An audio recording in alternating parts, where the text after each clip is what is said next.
Now, the reason we're going to be looking at a game for some examples. Don't mind this. So this is the game world. And if we take a look down around here, it is populated by a whole host of different creatures. Now, the reason we're going to be looking at this is because this game actually does work to try and emulate some kind of a natural biosphere. It's got its predators, it has its herbivores and prey, and basically speaking, the predators will attempt to kill the herbivores. Here we can see some Allosaurus running around after something looking for a meal. We've got a raptor over there attacking one of the horses. Oh, a unicorn. Oh, that poor unicorn. All right, in this world, we see some kind of a semblance of what life is like in the wild. Down here, we have some Deinonychus that just killed a parasaur, eating it. All right, so as we start to talk about the science of evolution and how it works, today we're going to use this game to try and simulate some of the changes that natural selection would bring to a species. How are we going to do that? Well, let me bring you back to our setup here.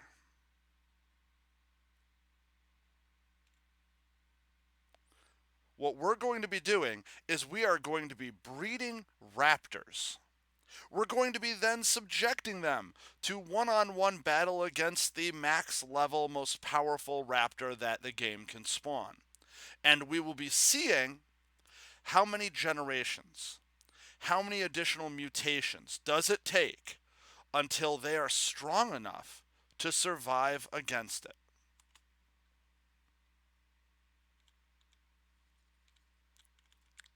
Thank you, Kiwi. So, let me introduce to you what our setup is. So here we have two level 45 raptors. One female, you can tell by the purple name, and one male, you can tell by the blue name. Both level 45. Max level in the game is 150. So, we are going to put our level 150 raptor into this enclosure, wild, angry, and wanting to murder everything. And then we will be bringing in each of our test raptors one on one to try and fight against it. Now you can see these test raptors have been here for a while. They've accumulated levels. I've spent none of it.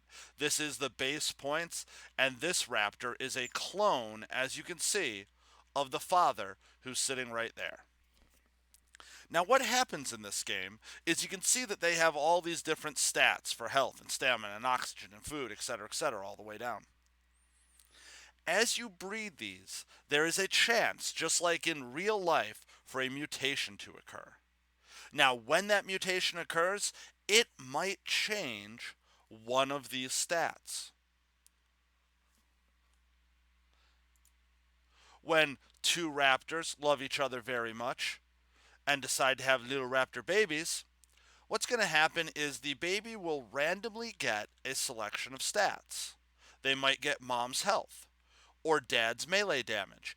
The game randomly determines this and then slaps it together to create the offspring.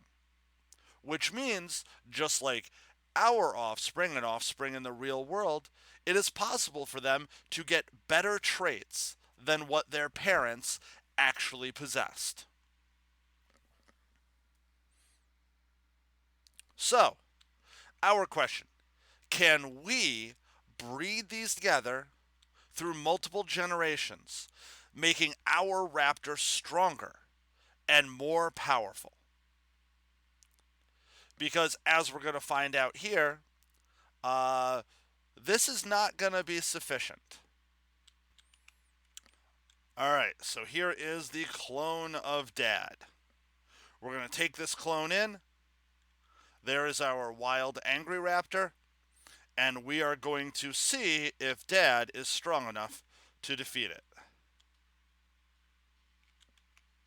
All right, the fight is on. Now you'll notice this is actually going pretty well for our raptor. Oh, maybe not. All right, so the wild raptor was clearly dominant, easily killed our raptor, and then healed up. I need to climb the ladder. Come on, man. Come on. Can you move? All right. Good. You stay there. All right. So that was not sufficient. So let me introduce you to our breeding program.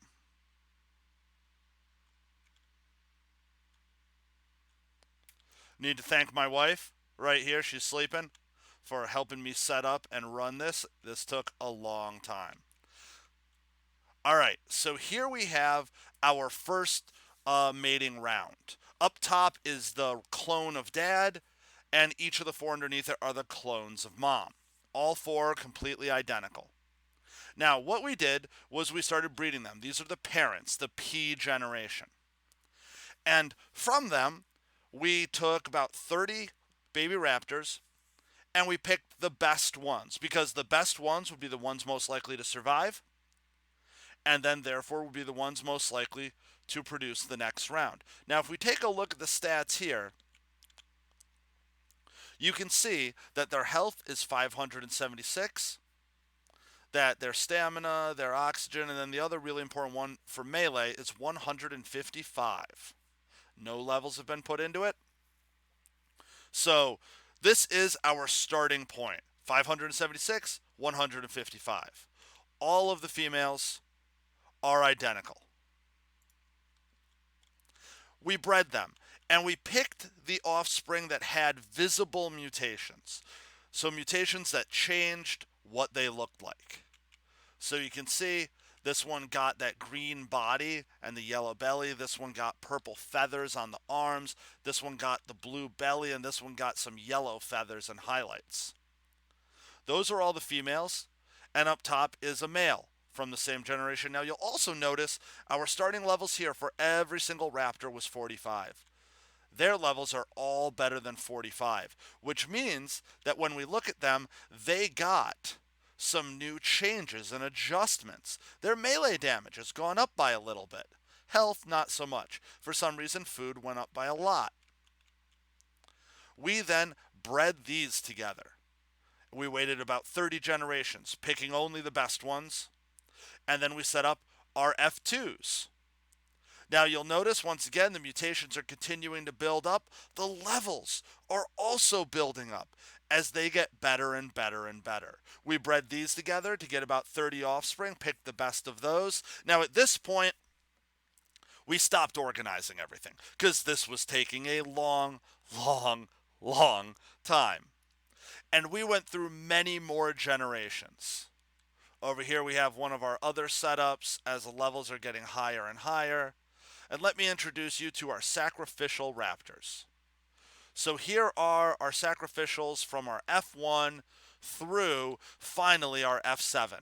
Our 8th cross gave us our F7 individuals right here. Now let me give you the rundown. So this one is a child from the first crossing.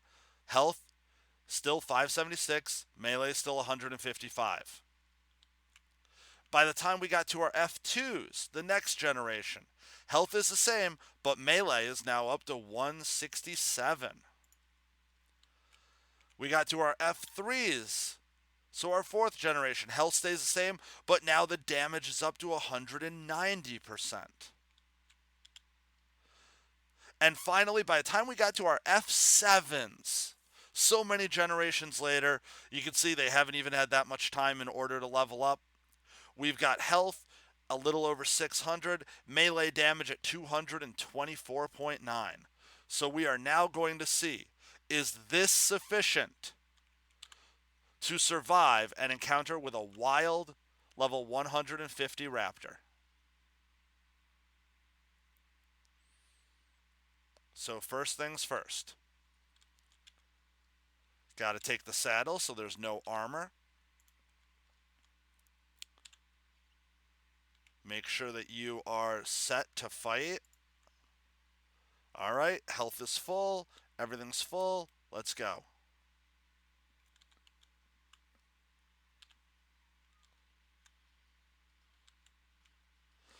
Now, right now, it doesn't look good for him. He's doing more damage, but his health pool is the same as the parents were. So chances are he's going to lose this, even though his damage is higher.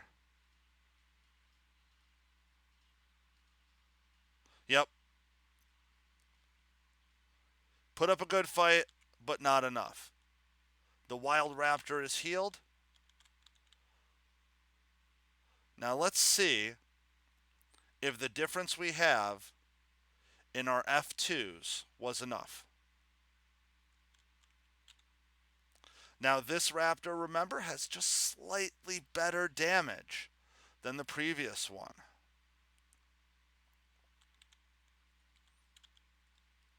Grab the saddle, clear its weight. Don't want it to heal while it fights.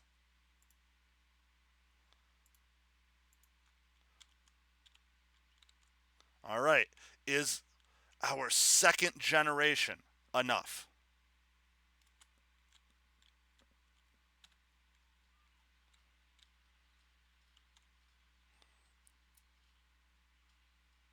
Now remember, this 150 is like the strongest that can just naturally show up in the wild. It's going to be close. All right. The wild raptor is still more powerful. Now, if any of these in the wild ran into that raptor, well, it would be death for them. But some of them would survive each generation, reproducing, passing on the traits that made them better at fighting, let's say, things that aren't the strongest raptor that's possible. Take the saddle.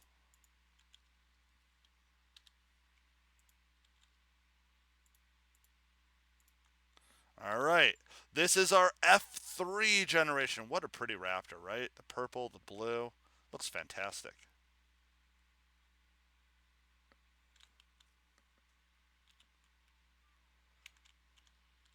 Oh, you can see the damage difference now. Is that going to be enough? Did my wife and I waste so much of our time that we didn't even need to go to the F7s? Oh, please. Don't do this to me. All right, so apparently by the time we hit our F3 generation, this 190% melee was enough to completely annihilate the wild raptor. So the mutations built up. They became stronger, they became more powerful until they were capable of surviving. Now, if you had this raptor and others like it, they would be very likely to survive against other smaller threats. Now, let me show you what it could look like.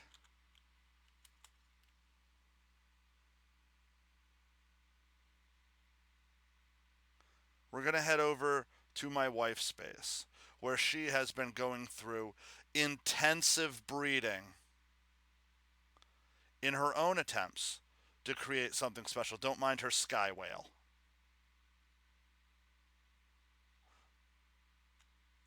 Yes, if you look at that and you say, oh my God, that's amazing, you are not wrong.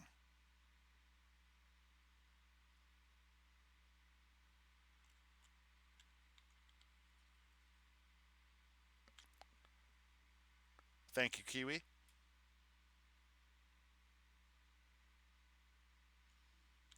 So, this is my wife's Deinonychus breeding program. And if you take a look, you can see that she is achieving levels that are way beyond anything that can happen naturally. She's got colors and patterns that you do not see these feathered raptors having in the wild. You can take this really far to try to selectively breed the strongest possible animals to be capable of the craziest things.